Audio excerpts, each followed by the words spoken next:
Jnananjala Shalakaya Chakshu Unmilitam Jena Tasmai Shri Guruve Namaha Gurave Gaurachandraya Radhikaya Tadavaye Krishnaya Krishna Bhaktaya Tarabhaktaya Namo Namaha Yam Pravajantamanapetya Krityam Vaipayano Viraha Katara Achurava Putreti tammayatayo tarvo vinidustam sarvabhutam pridyamatosmi Bhaktiyaha vihina aparada lakshay Shiptascha karmadi tarangamadi Kripamai tvam sharanam prapana Vrinde namaste charanarvindam Bhajami radam aravinda netram Smarami radam madhurashmitasyam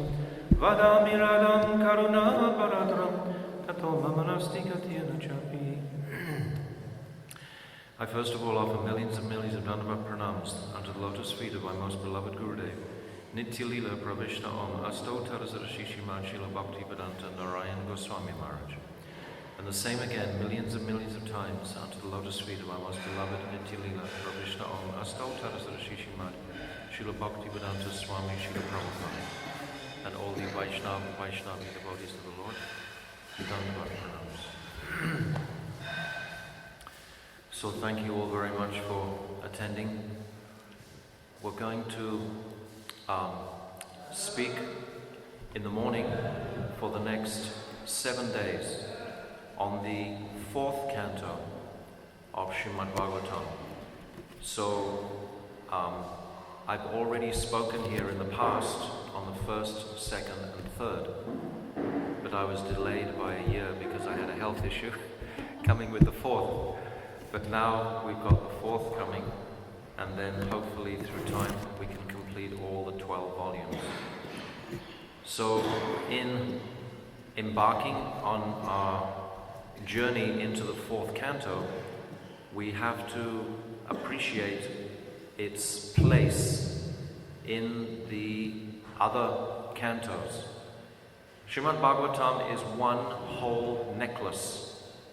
It's not like lots of separate, unconnected pastimes. Everything is utterly connected and linked through a thread.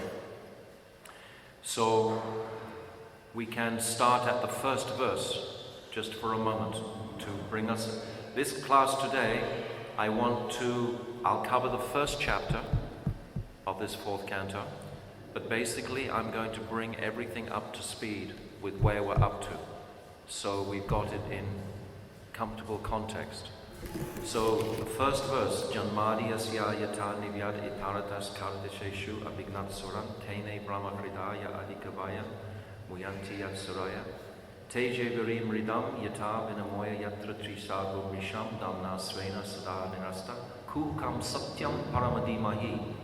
So this satyam paramadimahi, what is the goal of this Srimad Bhagavatam? What is its purpose? What is its objective? If that is very crystal clear, then every single verse will have relevance to that goal. That must be really clear and fixed. Our goal is defined by Srila Vishwanath Chakravarti Thakur. He gives 5 descriptions of the goal. We spoke about this previously. The first is the goal is Brahman. The second, the goal is Lakshmi Narayan. The third is the goal is Madhurya Ras. The 4th is Radha and Krishna. And the 5th is Bhakti Devi herself.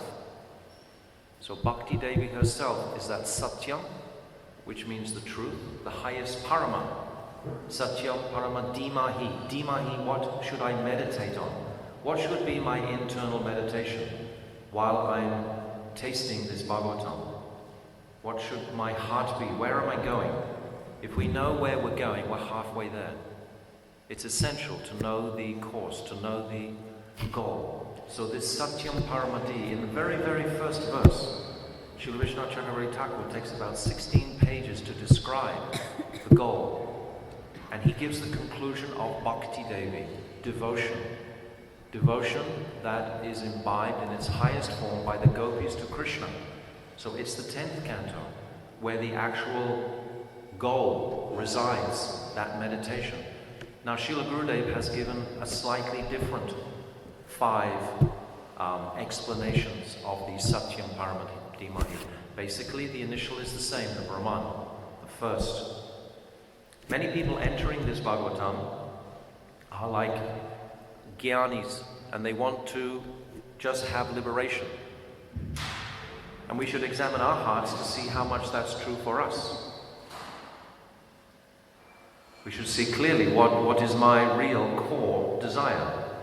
Because after a while, you can't just fool yourself. You have to own up. You have to be completely ruthlessly honest. And what is it that you really do want? So Srila Gurudev, he gives that Brahman as the initial goal. And that is the goal for so many people. Any other spiritual society in the world, practically, they're going to be talking about the bliss of liberation or freedom like that. This is what they all talk about. This is the Brahman. Even the Christian mystics, they only got as far as the Brahman also. So then Gurudev gives the Lakshmi Narayan as the second. As the third, he gives Radha and Krishna. As the fourth, he gives just Radha. And as the fifth, he gives Gauranga Mahaprabhu. Now we should really, really appreciate what Gurudev's gift is. What Gurudev's gift is. Srila Vishwanath Chakravarti Thakur has given us the gift of Bhakti Devi, is the Satyam Paramadimahi. But Gurudev has said actually even more than Bhakti Devi is Gauranga Mahaprabhu. How can you access devotion without the teachings and understanding of who is Mahaprabhu? It's impossible. You cannot enter Ras Leela, you cannot enter the esoteric pastimes without the infusion of Mahaprabhu's teachings. Utterly impossible. Mahaprabhu came, Radha Krishna Pranaya Vikritya Kladini Shakti Hasma. Radha and Krishna are one. Ekatmana. Radha Bhav Dudi Subalitam Nomi Krishna Sarupam. He's come with the bhav and mood of Srimati Radharani. How can we understand Radharani without embracing the lotus feet of Sachinandana Gaurahari? It's just absurd. Mahaprabhu has reconciled everything. So, with the current of Mahaprabhu, we can understand what is the Satyam Paramadimahi, what is the final conclusion of the whole of the Bhagavatam. Without taking Mahaprabhu's nectar at every single step, you will never understand the Bhagavatam.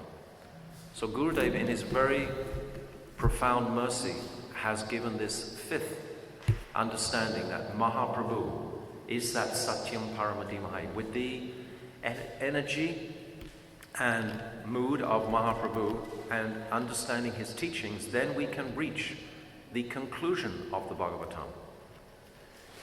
Also, Srila Vishwanath Chakravarti Thakur has stated that there's not a single verse in this Bhagavatam that is superfluous. There's nothing you can say, oh, I don't want to read that. That's not in the subject matter. Everything is pertinent to supporting the goal. Our goal, ultimately, the prayojan, is in the 10th canto. The devotion that the gopis hold for Krishna is so sublime. That affection, that love, that samartha-rati, that is the heart, in fact, of our journey, of our meditation. But how do we reach that? We're all coming from completely different backgrounds, different births. You know, we're coming from such diverse areas to come to this one point. So, the Bhagavatam has laid everything out on the page so that wherever we're coming from, we can find some familiarity in the teachings to carry us through. So, Vedavyas, he compiled this Bhagavatam, in fact, in an abbreviated version before he even met Narada Muni. Narada Rishi, when he was initiated by Narada Rishi, but when in his despondency, if you remember in the first canto, when Vedavyasa is feeling very despondent, he had already written the Bhagavatam, but in an abbreviated form, which means it was principally overlaid with Gyan Kand and Karma Kand. Vyasadeva wasn't really giving Bhakti Devi until his spiritual master Narada Muni infused him with that current. That wasn't what he was actually giving. Actually, Narad, in the first canto, he chastises Vyasadeva. Why have you written this? Men will try and enjoy just on the strength of the Vedas. Karma Kanda means I do something and I get a result from it. Something in the pie is for me. Gyan Kand is I'm appreciating Krishna's Aishwarya, Krishna's excellence. And I'm seeing everything in a somewhat impersonal view. It's not directly about Krishna. Many times we will have listened to Gurudev speaking on this Narad Vyasa Samvad. And Gurudev would say, "Oh, my dear Vyas," imitating Narad, "did you describe the beautiful pastimes of Dambanda Leela?" "Oh, no, Gurudev." Did you describe the beautiful pastimes of Lord Brahma stealing the cowherd boys?" "Oh, no, Gurudev." Like this, he would say like this. Actually, Madhav Maharaj would be responding like, "No, Gurudev," like this all the time. But this understanding that the core jewel of bhakti has come from Narad, and that has come from Lord Brahma, and that has come ultimately from Garbhodakshai Vishnu.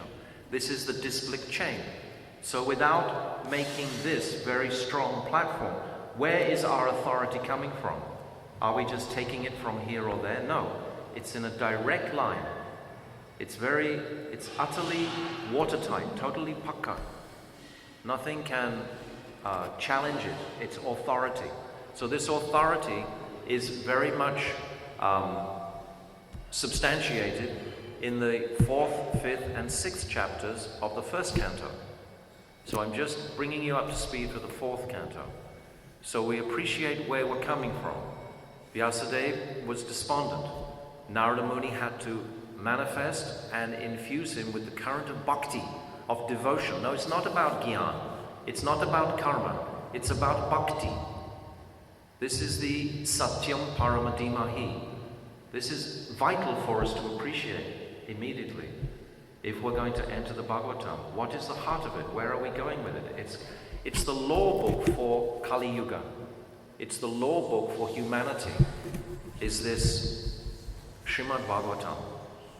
This Bhagavatam is as brilliant as the sun. Krishne swadharmo pajite dharma janadivi saha kolona sadrisham isha purana kodanodita. This Bhagavad Purana is as brilliant as the sun, has arisen just after the departure of Lord Krishna for his own abode, accompanied by religion, knowledge, etc. Men who have lost their vision, isn't that us, shall get light from this Bhagavad Purana. Who is in vision? The Siddha. They have some vision, but others, other than that, we don't have vision. So we must take this Bhagavad and we must appreciate it in its entirety, as a single body, as a single work. Where is it? How is Vyasadeva crafting it for our simple digestion? It's not difficult. Many times devotees, they look at 12 volumes and think, "Oh my God, that's far too much for me. I'll just leave that on the shelf getting dusty for the rest of my life." You know, so many devotees around the world are like this. They are intimidated because they haven't understood its sequence. I think if you appreciate its sequence and see the current, the flow, how it's connecting together. So then in the rest of the first canto, it basically, like straight after this Narad Vyasa Samvad, there's a discussion about Ashvatam, this sensational, dramatic pastime of Ashvatam, cutting off the heads of these Rajkumars, these 5 princes. I mean, what sensational sort of gripping topics are these to captivate, you know, our erratic consciousness? Reading about pastimes like this, there's some mood to it, you know, that it's not dull when you're reading about some Brahmin chopping off the head of all these young kids. You know, you kind of like, you warmed something. It's sensational. Vyasadeva has crafted it this way. And then after that, there's the very beautiful pastime of Queen Kunti and the birth of Parikshit, and then the passing of Bhishmadev and his instructions. This is reminding us of what is Dharma. The first 9 cantos are principally about how to behave in this world. We have to balance our rag mentality, our spontaneous mentality, with this dharmic mood also, because we are in the world. There has to be some practicality here. So the first 9 cantos are describing how to live in this world in a dharmic way. Simultaneously, interspersed between there are the sweetness and aspects of Krishna in his very personal form. But it's not Krishna in Vrindavan yet, not until the 10th canto. But it's all references to that Supreme Personality of Godhead. Most of the personalities described, Prachinabhari, Priyavrata, Jadbharat, are like Chitraketu, are like Jnani Bhaktas. They understand the Aishwarya aspect of Krishna. They haven't reached Madhurya. Madhurya only begins in the 10th canto. So I'm trying to give you some picture here today. I work in pictures myself. If I get a picture of it, then I can sort of like feel comfortable with it. It all makes sense, it all lines up. It's like some rationality there. If it's too sporadic and all over the place, I tend to lose hold of the continuity. So this is what I'm trying to speak about today, is this continuity. So then after Bhishma Dev, then we've got the very beautiful pastimes of, first of all, Krishna leaving the planet. Like, we're going to go into Krishna's pastimes, Srimad Bhagavatam, the beautiful pastimes of Bhagavan. But it starts off in the first canto with Krishna leaving the planet. So we have to reconcile this in context of the entirety of the Bhagavatam. So when Arjuna returns to Yudhishthira Maharaj, he describes the passing of Krishna. And then the Pandavas themselves, they also leave. Dhritarashtra, he left just before. So you get these Krishna leaving, Dhritarashtra leaving, and then the Pandavas leaving. Three chapters where this is, I think, 15, 16, and 17. And then you get, maybe it's earlier, and then you get the birth of Parikshit and all the glorious pastimes about Parikshit. And then Shukadev Goswami, who's going to be the speaker of the Bhagavatam, he only appears in the 19th, in the very last chapter of the first canto. So see the sequence, the way it's set up. It's mostly the Mahabharata, actually. If you're familiar with the Mahabharata, then that's where we take our resting place for the first canto. The second canto is something new altogether. This is Shukadev Goswami actually beginning to speak. And he's speaking about the authority of where he's getting his knowledge in principle. That's in the 9th chapter of the second canto. But prior to that, he's speaking about the Virat Rupa form. He's speaking about the Lord in the heart. He's speaking about so many philosophical points to make a very firm, beautiful platform of strength philosophically to actually begin to explain the disciplic succession from Brahma to Narad to Vyasadeva to Shukadev Goswami. So these Chatushloki, these 4 verses are described in the second canto. But just see what has happened so far, where the line is going. So first you have the introduction, and then you go through so many chapters in the first, and then the second is much more philosophical. Shukadev is presenting the philosophy. And then we come into the third canto, and it's only really in the third canto that the Bhagavatam actually begins in like a serious presentation. Up until then, it hadn't really begun, because it was just an introduction to Parikshit, to the setting, to the scene, and then Shukadev Goswami, his introduction in the second canto, and then it's only in the third canto that Vidura starts to question Maitreya. And then there's very beautiful pastimes there with Uddhava.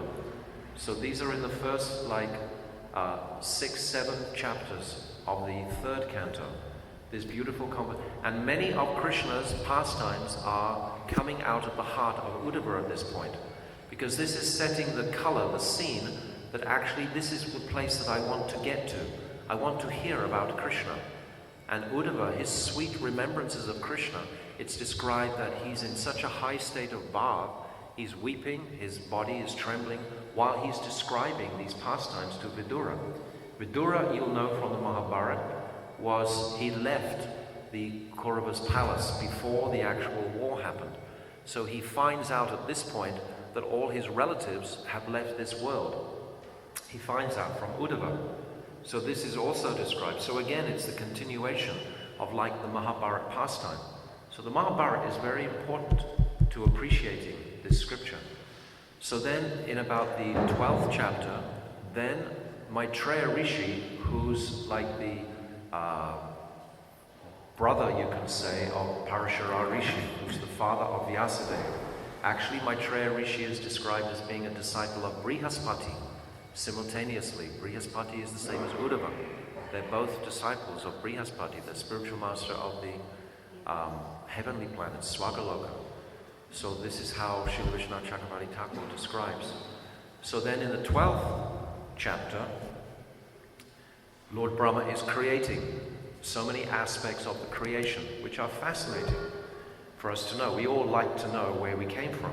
If we read the 3rd canto, Bhagavatam, especially the 12th chapter, describes very clearly where we came from, how the evening twilight manifested ultimately from Lord Brahma's buttocks, how he made those demons, and those demons ran to Lord Brahma because they wanted to engage in sex life, and Lord Brahma thought this is absolutely ridiculous, and he ran to Lord Narayan. Lord Narayan said, oh, you should drop that body. So he drops that conception of himself, and it takes the form of a very beautiful woman. And then these demons, these lower, the yakshas and the rakshasas, they attack that, or they molest that young damsel. She's described in like 12 verses in the 3rd canto. And it's described that actually this is the evening twilight. This is the manifestation of the evening twilight. And then there's the description of the dawn being dropped before the demigods. And they took it and they sported with it.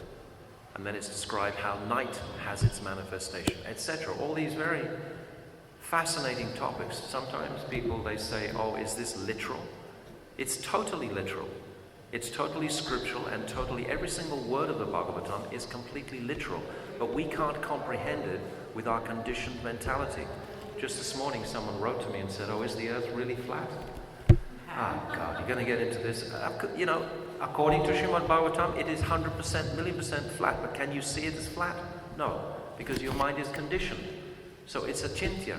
So we don't run around having debates about whether the earth is flat or not. We accept it is flat according to scripture, but I can only perceive it as round because I'm conditioned. So we can accept it like that. It's not up to debate, trying to hit someone over the head and convince them that it's flat. It's like trying to make someone purified by hitting them over the head. It's absurd.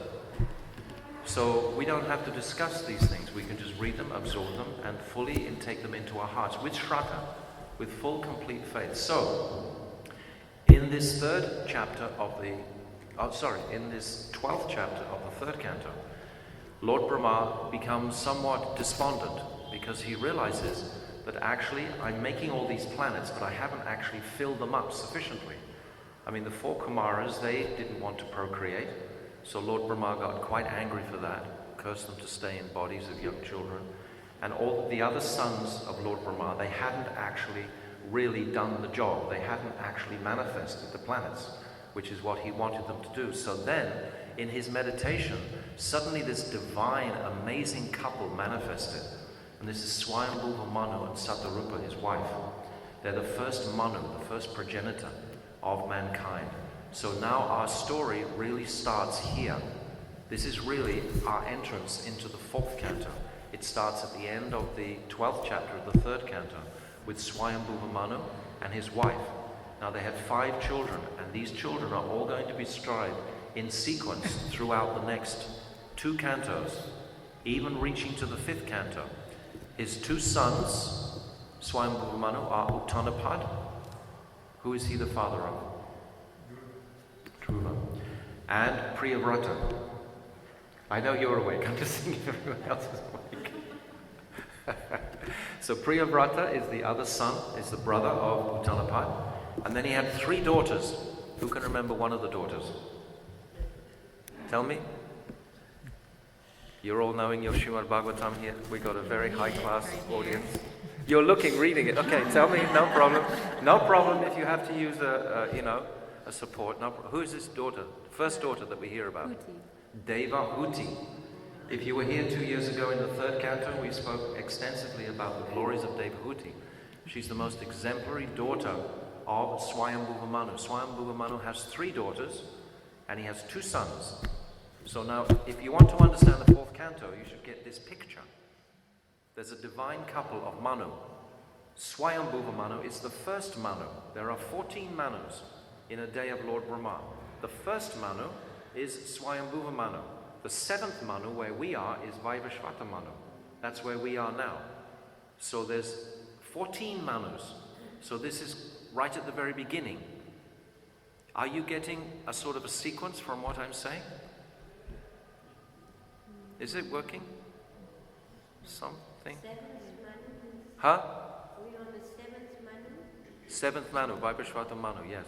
This is our Manu. Krishna takes his birth in the 7th Manvantara, 28th Dwapara Yuga, at the end of the 28th Dwapara Yuga, right? So, see it in lineage. You've got to see it with a thread. So the thread begins with Swayambhuva Manu. And now, in the fourth canto, it's going to, like the first chapter, is called the genealogical table. Now, many devotees, I know, they look at that and think, oh my God, what do I want to know all that for? What's that got to do with devotion? It's got everything to do with it. If you don't catch this chapter, you haven't caught the rest of the thread. It means you're just taking things out of context, like all of a sudden you'll think of Daksha and Shiva and Dhruva as being separate kind of stories. They're not. It's all connected. It's all beautifully connected. Right the way from the very beginning to the very end, to the very 12th canto at the end. It's all a beautiful necklace. It's all a thread. So when you start to see it like that, especially for Western, more rational-minded people, it helps us to enter into the topics.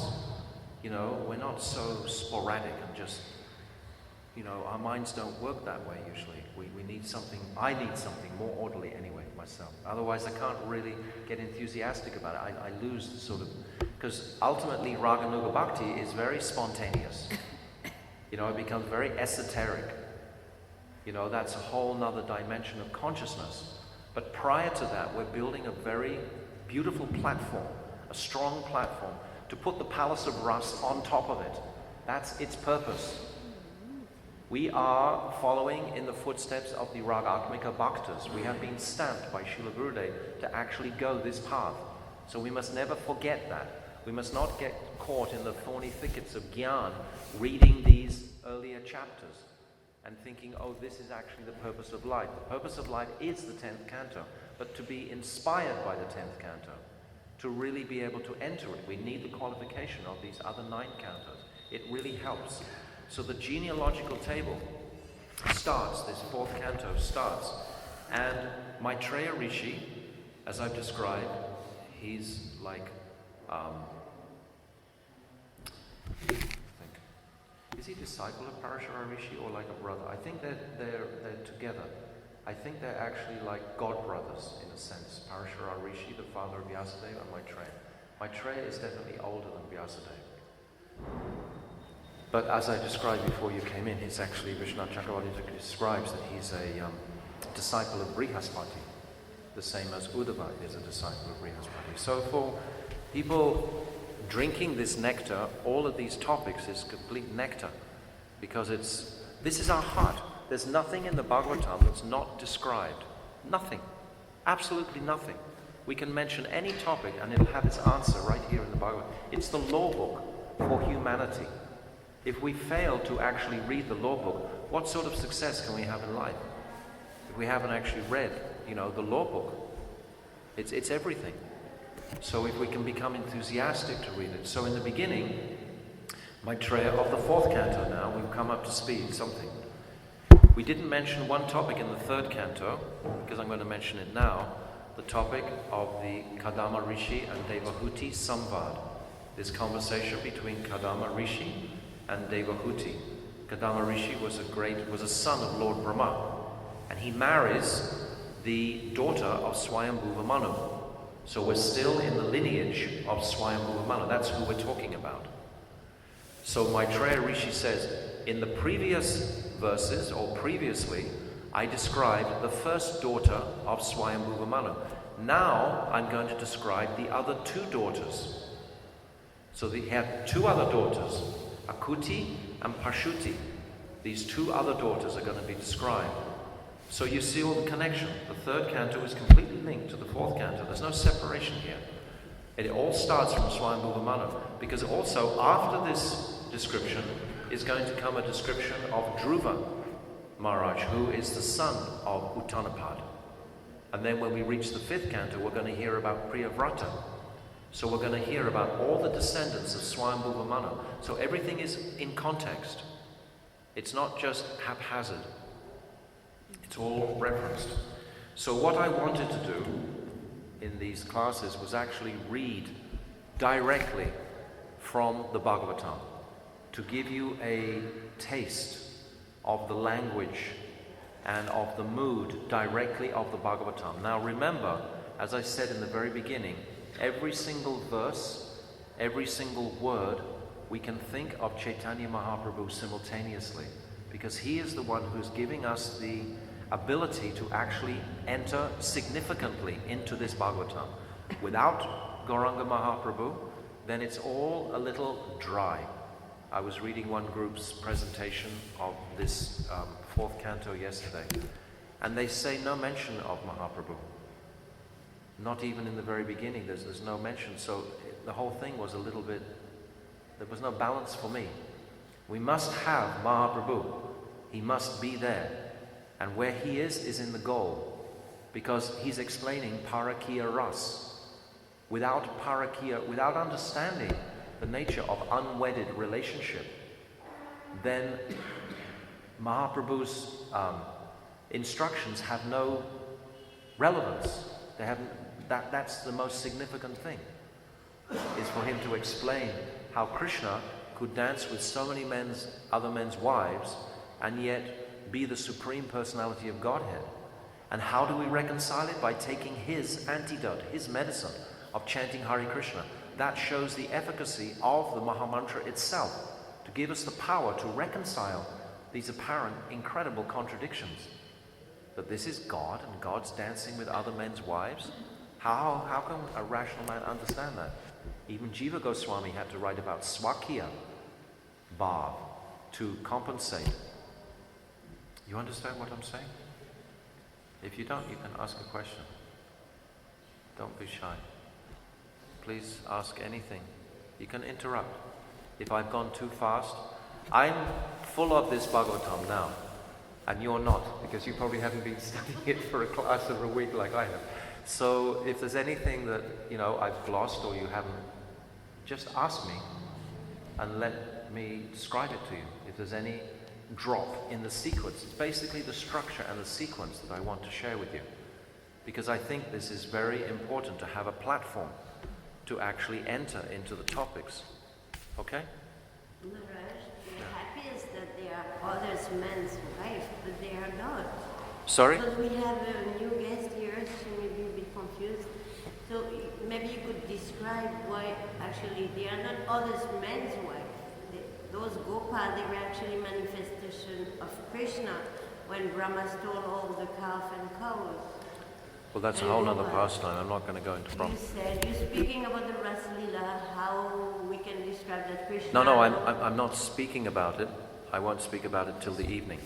I'm just alluding to it. I'm just touching it, but I'm not going to go into that place. I'm staying in the fourth canto now, this morning. So it's appearing that he's dancing with others men's wife, but actually he's... Oh, I understand what you're saying. Yes. Because we Yes. have some new guests here, and you should not be confused about that topic. That's all right to be confused, because then you will take some time to unconfuse yourself. No, it's the process. I don't believe in bringing everything down to the lowest common denominator, because then that person doesn't have any query or question. I had so many questions when I was first brand new devotee, but I had to do some research to pacify my, misunderstandings, etc. So anything that I'm saying, there's probably lots and lots of things that, you haven't been able to assimilate. But that's fine. If you just can respect the subject matter, that's sufficient, actually. But what Shashikala is sharing in principle is that when Krishna was dancing with these apparent other men's wives, they weren't actually other men's wives at all. They were actually his own wives that he had married during a very beautiful pastime where all his friends were stolen away, and he manifested as his friends, and he married all the gopis at that time when he was playing their roles. So that's the story that Shashikala was mentioning. But that's a whole nother pastime, a very, very beautiful pastime. There's so much wealth here. There's such I can remember when I first was hearing this, I felt like my head was going to explode. You know, it's taken a long time to kind of unravel things. But in this meetings here, this is Gopinath Bhavan. This is the one place on the whole planet that I actually get a chance to really speak something authentic and not sort of water everything down for the general public. I'm talking to older devotees about the Bhagavatam, and I want to stay in that mood. Otherwise I can't say my topic. We have to make it into something like a preaching thing. It's not. I'm a teacher. I like to think of myself as a teacher. So we can preach to you afterwards, but now I'm teaching. So we've come to the fourth canto, and the first chapter is about the genealogical table, about the chart, about this link with Swayambhuva Manu, to show us how this continuity, this thread, is going to roll through the fourth and the fifth cantos, even touching into the sixth canto. It's there. So see the whole collection like this. If we get the opportunity, like I know in ISKCON they wanted to read verses from Bhagavatam every single day of our lives, we should hear something from the Bhagavatam. There should be some connection in our lives daily with the Bhagavatam. So we should know how everything is connecting up. And it's only actually, in my experience, from Srila Vishwanath Chakravarti Thakur, that he gives it very clearly. Because remember, I was just explaining in the second canto, in the last chapter of the second canto, Shukadev describes what are the 10 topics going to be discussed in the rest of the Bhagavatam. That's when he describes it. That's why I say the Bhagavatam doesn't really begin until the third canto. So these 10 topics, Atra Shargo Vishargas Cha.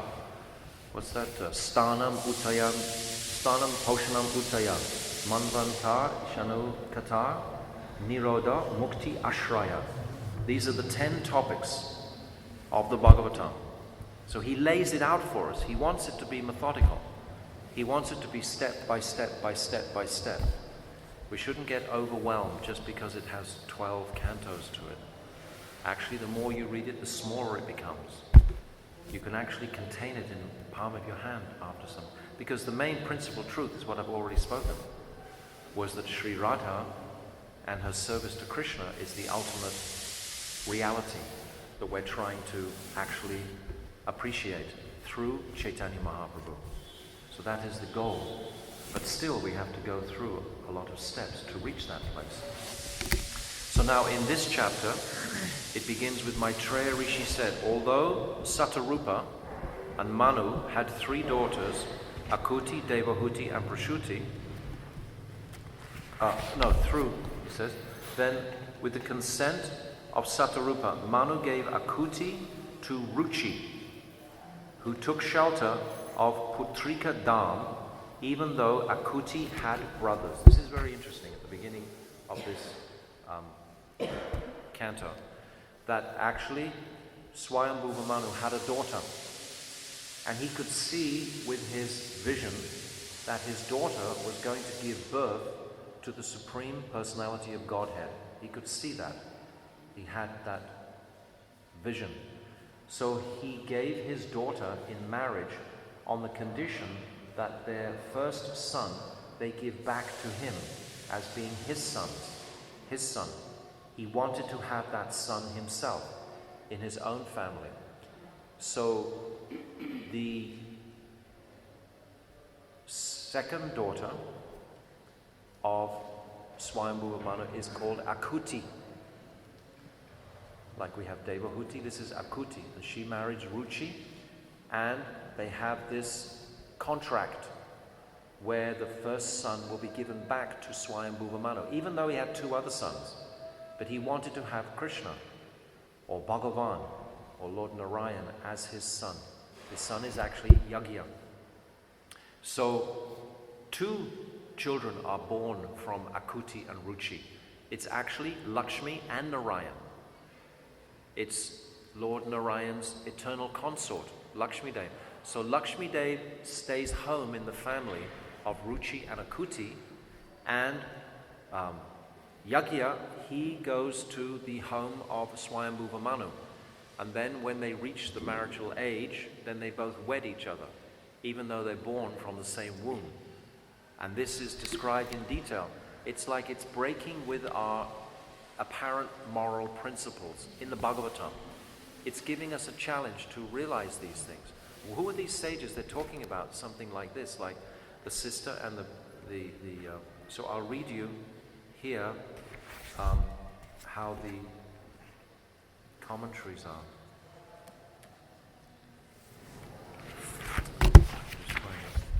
Actually, in Bhaktivedanta Swami's commentary, he describes it more clearly, that because Swayambhuva Manu is a progenitor, that this can actually take place in his family in this way.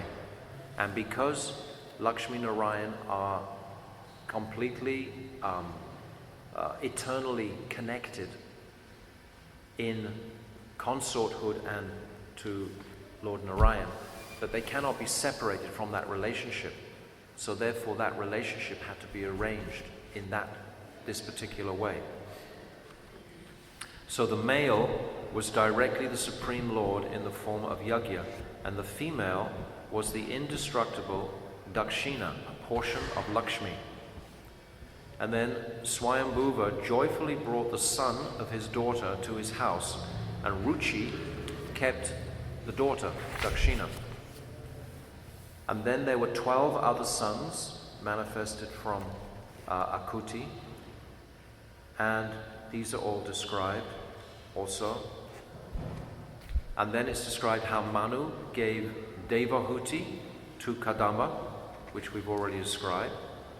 And then it's going to start to talk about Manu's third daughter, Prashuti. That's his third daughter. And Prashuti is, she marries Daksha, who's a progenitor, to spread the population through the 3 worlds. So, in principle, we were concerned with the dilemma of Lord Brahma not populating the planets. So this is still in the same thought mood of populating the planets. So through Swayambhuva Manu. So this is what the descriptions are about. And of course, interspersed amongst all these descriptions is so much relevant philosophy to give us guidance in this darkness of this age. So simultaneously as the storyline, there's the philosophy, and also, of course, there's the great accent on bringing the personality of Krishna, of Vishnu, into descriptive forms. There are so many descriptions of Vishnu being given.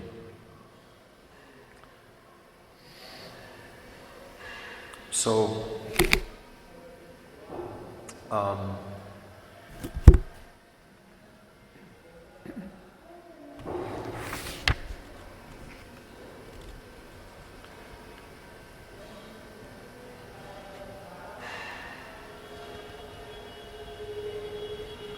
so then there's a story of some of the offspring of Parshuti's children, and Anasuya is one of them. So Anasuya marries Atri Rishi, and from Atri Rishi comes 3 sons of Lord Brahma, not sons, manifestations of Lord Brahma, Vishnu and Shivji. This is Soma, Dattatreya and Durvasa Rishi. These 3 sons. So these 3 sons are also mentioned in this part. And it's going on saying how the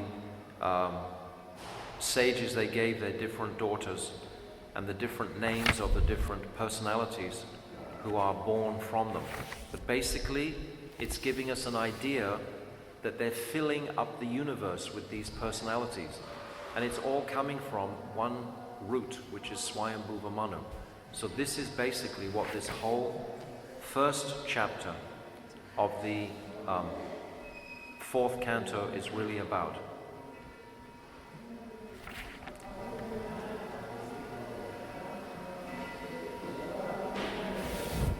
So in Maitreya Rishi's conversation with Vidura, he's explaining many of the avatars. And remember, I've spoken before about in Satya Yuga, where, which is the beginning of the age, that there were many incarnations of Krishna, many avatars, but they were all very much in a mood of awe and reverence. They're all very much Aishwarya based. There's 11 of them, like Yogeshwara or Vaikuntanath or Parameshwara. These are all very much moods of reverence. Whereas the goal of the Bhagavatam is to take us to the 10th canto about Krishna, then this opulence and reverence radically subsides. This is the amazing contrast between these cantos and the 10th canto. In these cantos, there's talk of grandeur. There's talks of great personalities.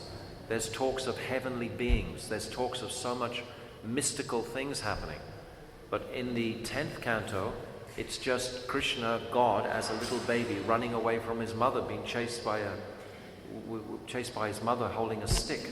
It's a totally different mentality to appreciate and to actually accept and to absorb ourselves in. So we have to be able to make this huge leap, this reconciliation between what is Aishwarya and what is Madhurya.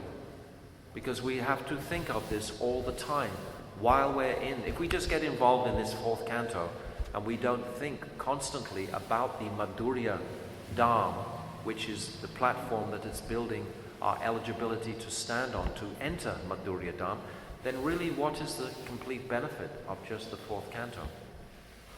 It's just so many pastimes and stories, and they're all very inspiring when you're thinking of what is the goal, when you're aware of where it's actually going. You understand? Something? No? Yes? Something?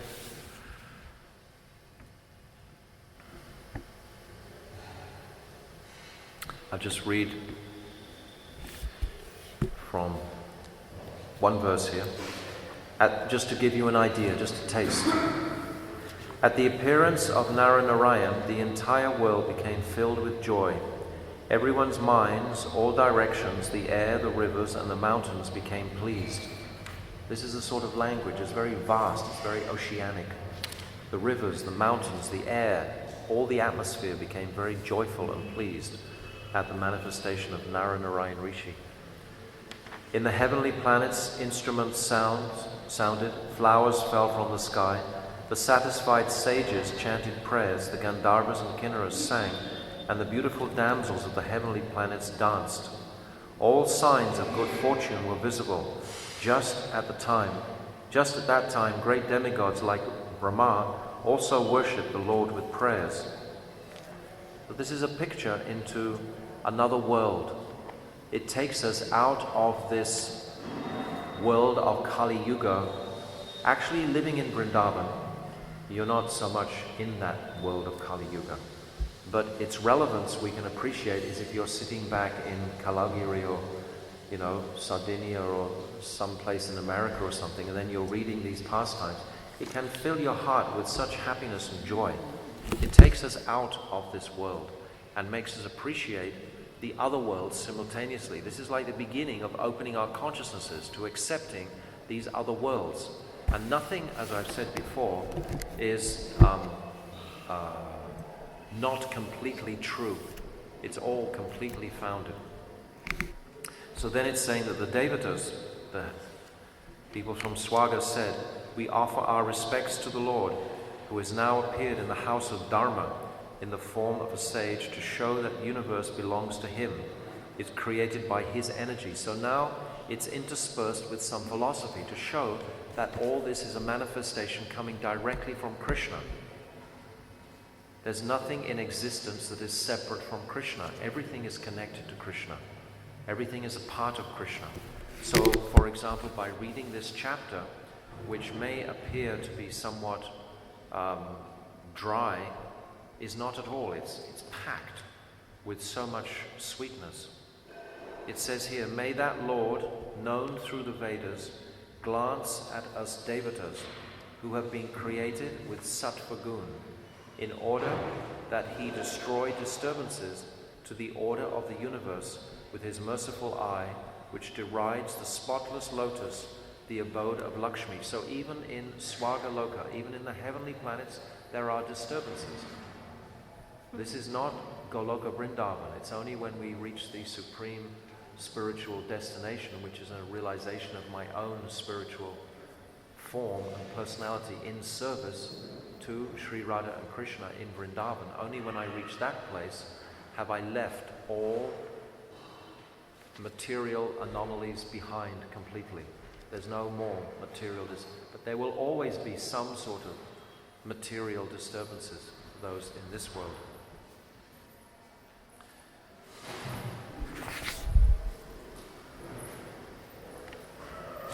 Then it's saying that these two portions of Naranarayan Rishi, they of the Lord, have entered Krishna and Arjuna, best of the Yadu and Kuru dynasties, for relieving the earth of its burden. So here we have some familiar names. Krishna and Arjuna are mentioned in this first chapter of the fourth canto. And then he goes on to explain that Swaha, the wife of Agni, the deity of fire, begot 3 children, gives the names and so on. And then it goes through the different populating of the planets. So this first chapter is basically setting the stage for the pastimes in the rest of this canto. In the rest of this canto, there's another, I think it's 5 or 6 pastimes. There's the pastime of Daksha, insulting Shiva. Then there's the pastime of Dhruva Maharaj. And then there's the pastime of Vena, bad King Vena. And then there's the pastime of Prithu Maharaj. And this is all connected. Like Dhruva is the son of Uttanapad. He's the son of Swayambhuva Manu. So it's not disconnected. And then Vena is the grandson of Uttanapad. But he's a portion of death or adharma. And then he has to be killed by the Brahmanas. And then they churn his body. And from his legs comes a very small black man who's like the embodiment of sin, so to speak, the sinful reaction from his body. And then he's called a Nishad. And then he's a tribesman, and he's told his place of residence is the hills and so on. And then they churn the arms of Vena, and comes the most beautiful godly form of Prithu Maharaj and his consort Archi are manifested directly. So the sages previously, with their mystical abilities, could do this kind of thing. And it wasn't their abilities, which the commentators take great pain to tell us. It's Krishna's potency that is allowing these sequences to happen. You see, this is the wonderful thing about reading this with devotees, or actually what this Bhagavatam is about. It's all showing the power of Krishna. It's not showing the power of some great mystical sage or some great mystical person, even though there are mystical personalities there, and they are very great and to be honored. But still, Krishna is that supreme mystic person. It's all coming from him. It's being ordained, stamped, approved by him. That's why it's happening. So the devotee's heart is filled with joy at the greatness and beauty and sweetness of Krishna in organizing this whole affair. So after Prithu, then there's a very beautiful pastime of Prithu. And then after there, we come back again to another personality, Prachinabhari, who's actually the grandson of Dhruva Maharaj. So we haven't left the link. We're still connected through the family lineage. So then it's Prachinabhari. And then he has 10 sons called Prachetas. And their mother comes from the ocean, so they have the ability to actually meditate under the ocean for 10,000 years.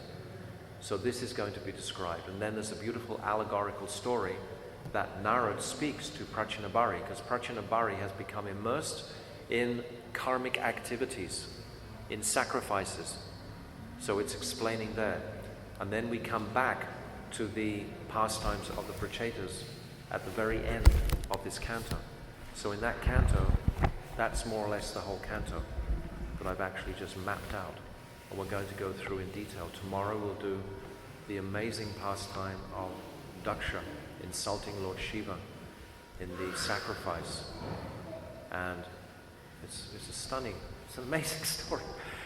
And so many beautiful glorification of Lord Shiva is actually there. But glorification of Krishna ultimately is there, because the sacrifice is focused on Krishna. So tomorrow we'll do that. And then we'll do Dhruva on the third day. And we'll try to complete this whole fourth canto. And I want you to, at the end of these 7 days, to have a feeling, yes, I understand the fourth canto. I understand it links, its connection, and who are the personalities described in the fourth canto. It's not just a set of names without any connection to them. They're all connected incredibly, so beautifully. Because the pastimes themselves take on a whole nother teaching, a whole nother meaning, a whole nother area of absorption. But first of all, we should have the structure, so we're not just thinking it's any old thing, just dropping it. So have I repeated it too many times about the structure? But I think it's really important to have it that way. Okay, it's 9 o'clock. Narayan Rishi giving a portion to Krishna and Arjuna, but when everything is coming from Krishna, how he can give anything to Narayan Rishi are portions from, it says here, these two portions of the Lord, that means Narayan Rishi, they're two portions of the Lord. They enter the bodies of Krishna and Arjuna. So Narayan Rishi are portions, then they enter the complete personality, Krishna. You understand? You understand? Why, what was the need of mentioning? I don't know. Because Narayan Rishi are portions of Krishna and Arjuna.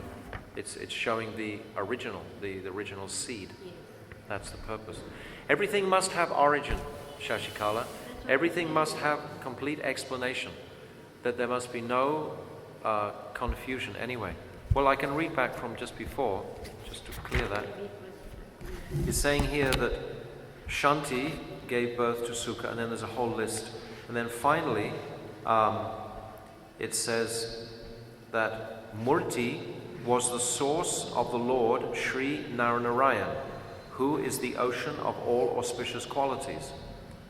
And then here it's described that auspicious Murti, a form of Shuddha Sattva, that means pure spiritual existence. We have Shuddha Sattva and we have Mishra Sattva. What's the difference? Shuddha Sattva and Mishra Sattva. Mishra means mixed. We are mixed. What are we mixed with? Raghunath, what are we mixed with? We're not pure, we're mixed with something. We're mixed with time and the modes of material nature. Therefore we're mixed. Our pure existence is mixed. You understand? It's very beautiful. Jivadharma explains this. You understand? Can you reconcile that with some of the comes from Shraddha?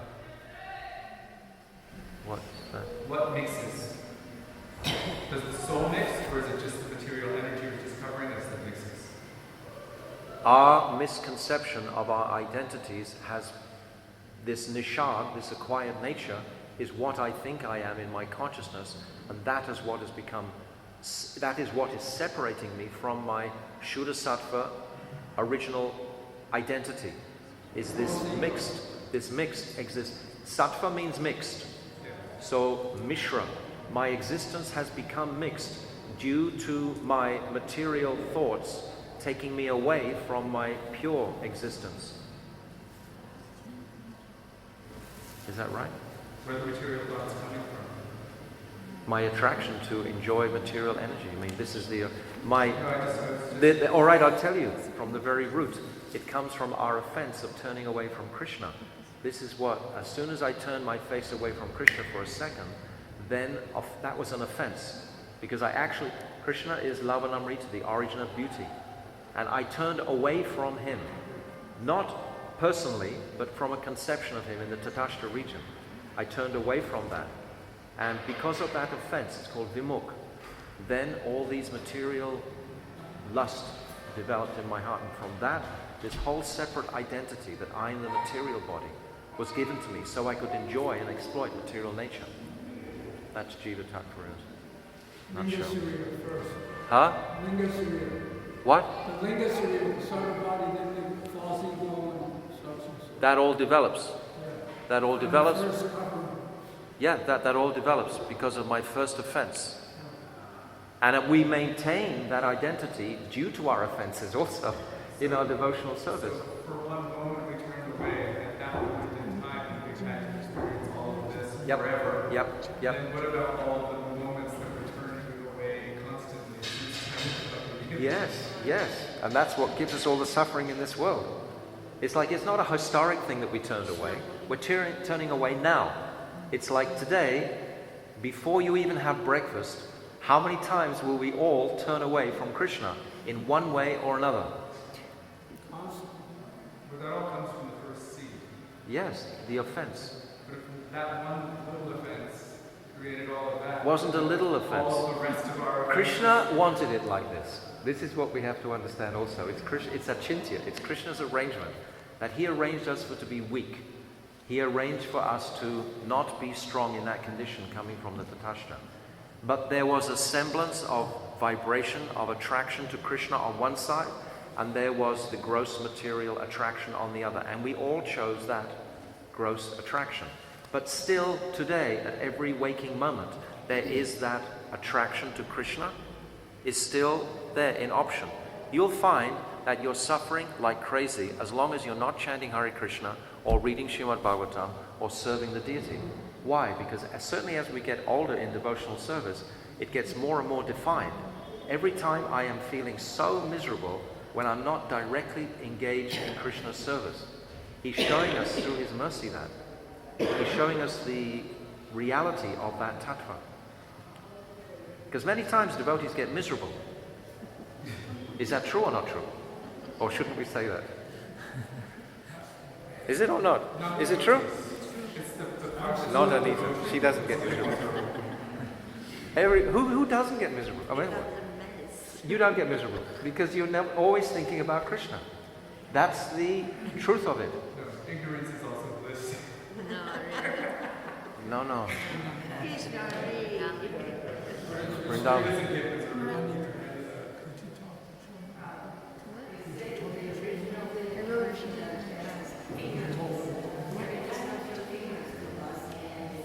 Absolutely. Yes.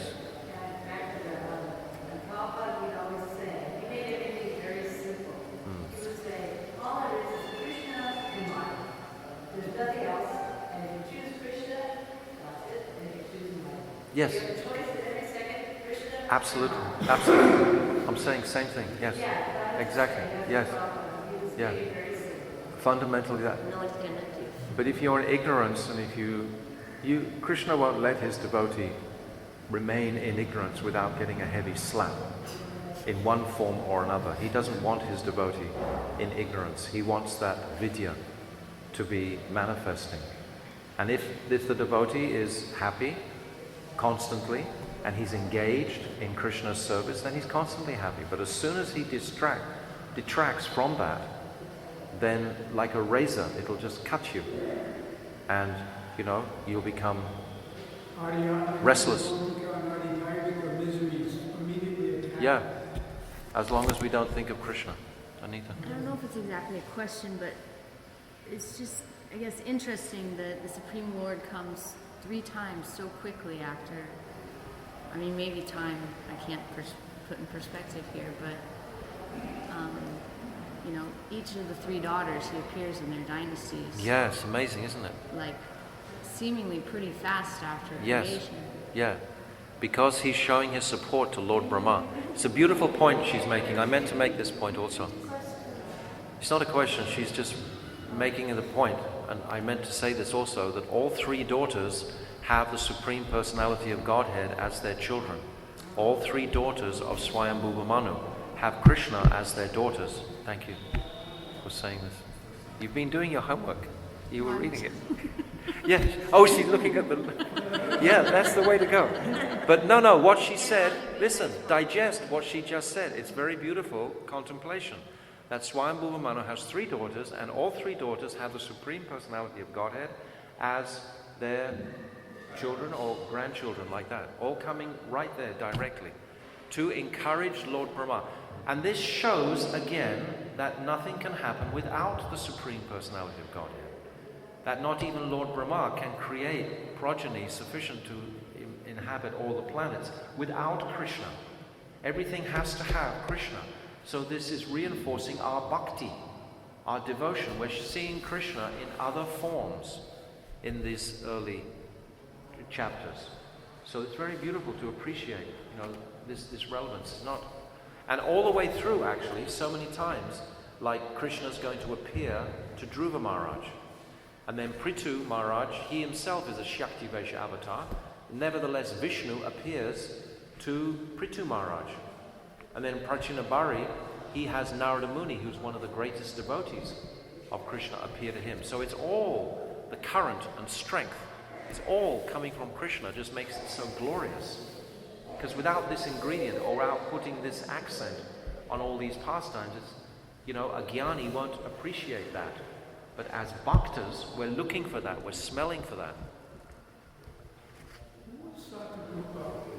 Satarupa is the wife of... She manifests by Lord Brahma, from Lord Brahma, when Lord Brahma is feeling quite despondent that he hasn't... Because when you read about the creation of Lord Brahma, it's the creations by Lord Brahma. It's not like he's saying, now there will be this or now there will be that. It's just by his meditation and his mood that these personalities actually develop. So he was feeling despondent about the speed of procreation. And during that period, if you read in the very last verses of the 12th chapter of the 3rd canto, it'll describe that very clearly, how Swayambhuva Manu and Satarupa, they suddenly appeared, this most amazing, extraordinary, beautiful couple. And they were sexually united from the very beginning, because that sexual principle is the principle of procreation. It's what Lord Brahma wanted. That's his job, his service was to fill the planets up with people, to service to Krishna. So this is what it's all about. So it's always fascinating to know our origin. People want to know what is the origin of the jiva, etc., where we come from and so on. So it's all connected. Nothing is... But the current of bhakti, this is what has to be foremost in the mind. What is this devotion to Krishna? Because this is what Vishnu Chakravarti Thakur has said in the very beginning. That the... Are they both considered devotees? No. Swayambhuva Manu and Satarupa? No. It doesn't say that. Well, I'm asking. No. He's asking, are they Nityasiddha personality parikars? No, it doesn't say that. No, they're not. They're not. They're manifested by Lord Brahma's will to assist in the procreation. And they're the first Manu he lives for such a long time, 71 cycles of Satyatrita Dopakali. 71 times that's the amount of time that each Manu lives. It's a long duration of time. He's a very great, noble... 300 million years. Yes, something like that. Yes. Yeah. So that post that they have there, that's can be acquired by any jiva? It's not described. I've never heard He's asking, like the post of Lord Shiva is described, the post of Lord Brahma is described. So many births following Varnashrama, etc. But the post of Manu hasn't been specifically described, but perhaps it is a post that... But I haven't read it. I haven't read it specifically, but I'm quite sure... Swayambhuva Manu is a Mahajan. One of the Mahajans, yes. That means, yes. That means he understands the absolute reality of Krishna being the Supreme Personality of Godhead. He understands the whole appreciation of Krishna being all of those Mahajans. They all understand. Yeah. Swayambhuva Manu. Great personality. So that's what I've tried to demonstrate today. I'll just reiterate for a moment. Was the current coming from the first canto, second canto, third canto to come to the fourth canto. How it's all completely connected through, especially the third and fourth, through Swayambhuva Manu as we've described. And then the first and second and the first part of the third are all setting the scene. And most of that has the background in the Mahabharata pastime. Most of that, if you're familiar with Mahabharata, then it'll make it very, very easy to enter, because you'll know all the names and exactly who the characters are. Knowing the names and the personality is very important, because then you can stepping stone off the personalities. Because then, we're equipped to absorb the philosophy and so on. So I hope I've made something beginning the fourth canto. Thank you for all your attention.